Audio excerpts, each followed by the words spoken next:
Hi, welcome back to Cooker to Cooker.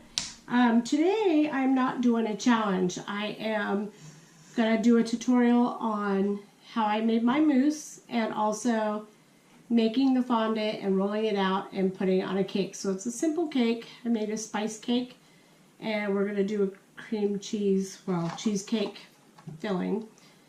And then the fondant, it'll just be a vanilla flavored fondant, and I'll add some color, show you guys how to cut it out and decorate the cake.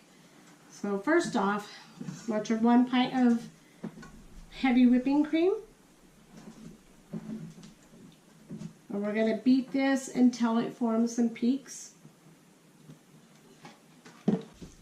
There is my whipping cream. It's nice and stiff.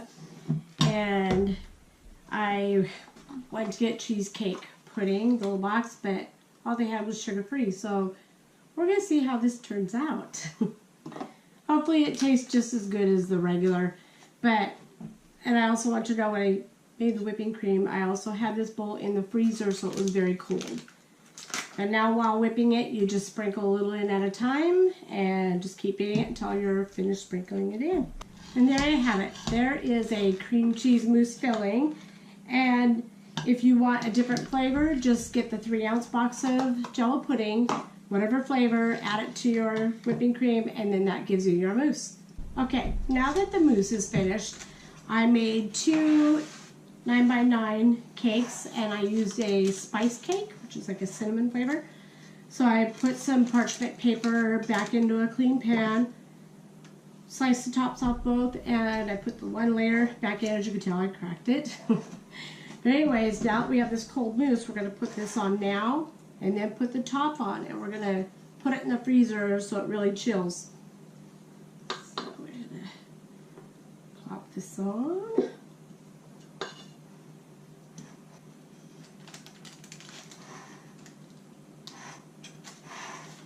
This one is actually thicker, the sugar-free version, compared to when I made the regular, with the regular pudding. It didn't seem like it was this thick. So here we are, we're just gonna put all that like that. And we have a top cake already prepped. The top is sliced off. This on the top. Kind of press it down. And now I'm just gonna saran wrap it and put it in the refrigerator to keep it cold. Hi, this portion of my video is the fondant, how to make it, and this goes out to my Aunt Cease. She made the comment, she watched the video and wanted to know how to make fondant and how to decorate with it. So this is for you, Cease. So anyways, I have about 2 cups of marshmallows, and this is half full, it's 1/4 of a cup. I'm going to pour some of the water in here, and we are going to melt it in the microwave. Now is the time you want to add your flavor, which I'm 1/4 teaspoon of vanilla. Well, a little extra. It'll taste better.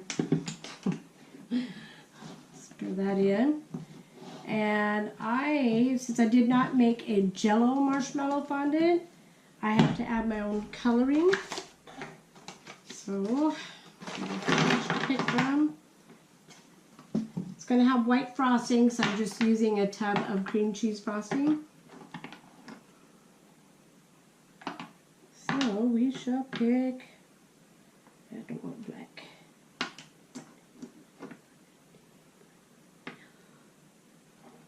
How about a teal?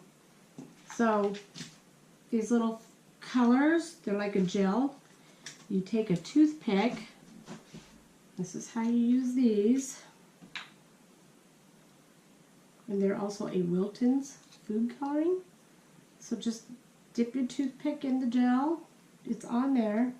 So we'll just kind of do a little dip. See how the color turns out.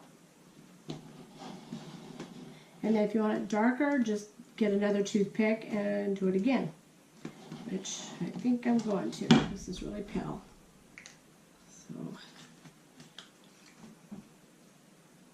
You don't want to use your toothpick again because you don't want to put any of the marshmallow stuff into your colors.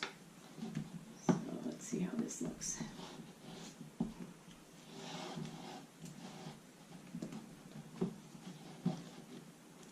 There, looks like a pretty blue. I think I like this color.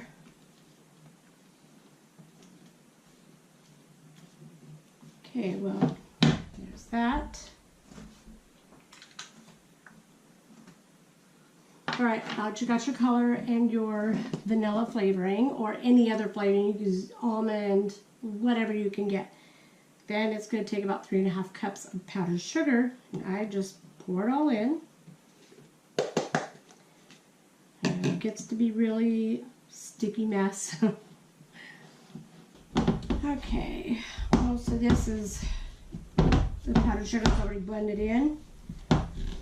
So before you start, usually you would roll it and place it in the refrigerator, but have it wrapped twice in saran wrap, and then I also put mine in a Ziploc bag, but I don't have any on hand. So what you're going to want to do is take some Crisco shortening, because everything will stick, and just kind of rub your surface with whatever you're going to use, because this will help it from really sticking.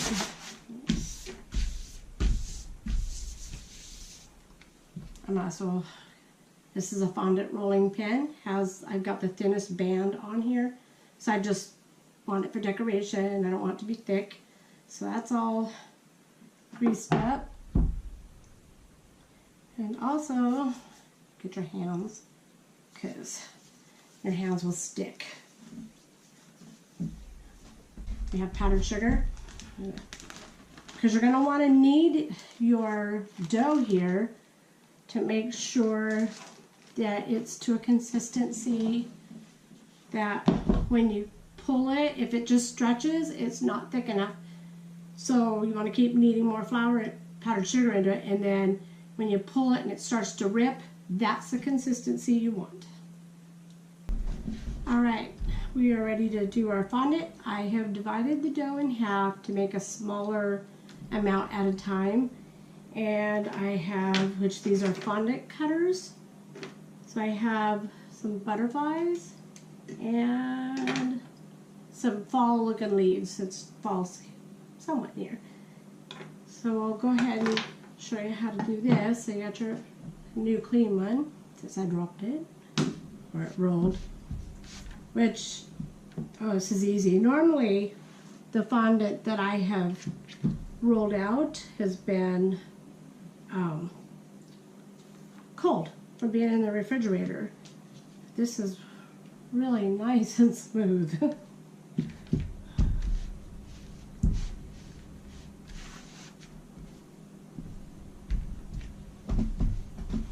The bands that are on here will bring it to a certain width, so that way it's the same all around. It won't be thick in some areas or thin, because I've already experienced that when I have a silicone rolling pin, and I use that to make my Seahawk cake, and it was really thick in some areas and super thin in others, and it just wasn't even. But you know, you live and you learn. Yeah, this is pulling out really nice.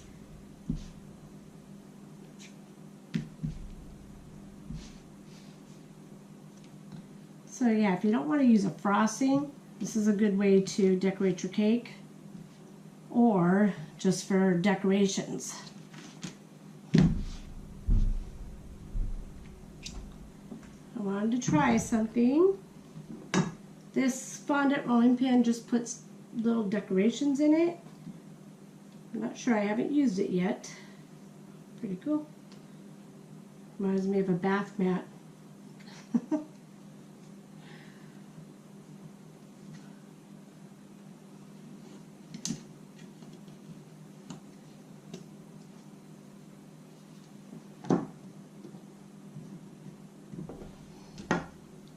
So there's that. So then you just take your little punch cutter push it down. Make sure you get it real well. There it is.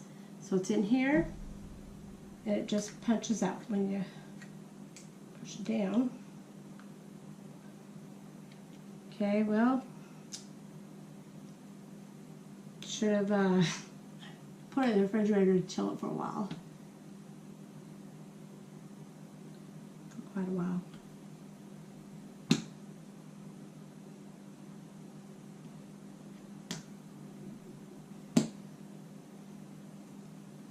Well, because this is just a cake for fun, I'm not too worried about perfect butterflies, I guess. But you really have to push hard. I had to do that last time, so let's try some little fall leaves.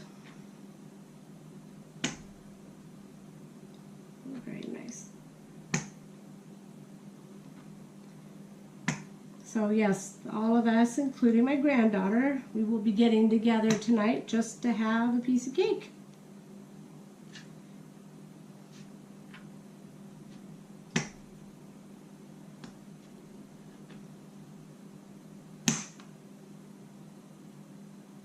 The leaves are actually turning out better than the butterflies. So there's how you make your shapes. I also have letters that punch out for you. Alright, I'm going to do some more of these, and then we're going to get the cake out to frost it and put decorations on it. Alright, just took the cake out of the refrigerator. Normally I would have it in the freezer, freeze it overnight, and this would have had time to get cold in the fridge. So normally this is drier and stiffer, and when you're going to put it on your decorations, when you put it down, if you want something on top of it, put a dab of water to put another piece of fondant decoration on top of it, and that'll help it stick. But since we just have a nice cold refrigerator cake, some of the mousse was sticking out, so I just smoothed it out. We're going to use just basic cream cheese frosting. We're going to just frost the cake up. Alright, these leaves are pretty wet, so I'm just going to lay them on. We're going to stick to the icing. It's already on the cake. So Aunties, this is how you use fondant. So this tutorial is for you and anybody else who's wondered how you actually make it. And I'm just going to finish decorating this cake. But thank you for watching, and I hope you enjoyed it. So this is from Cooker to Cooker, just a little special tutorial from me. Thank you.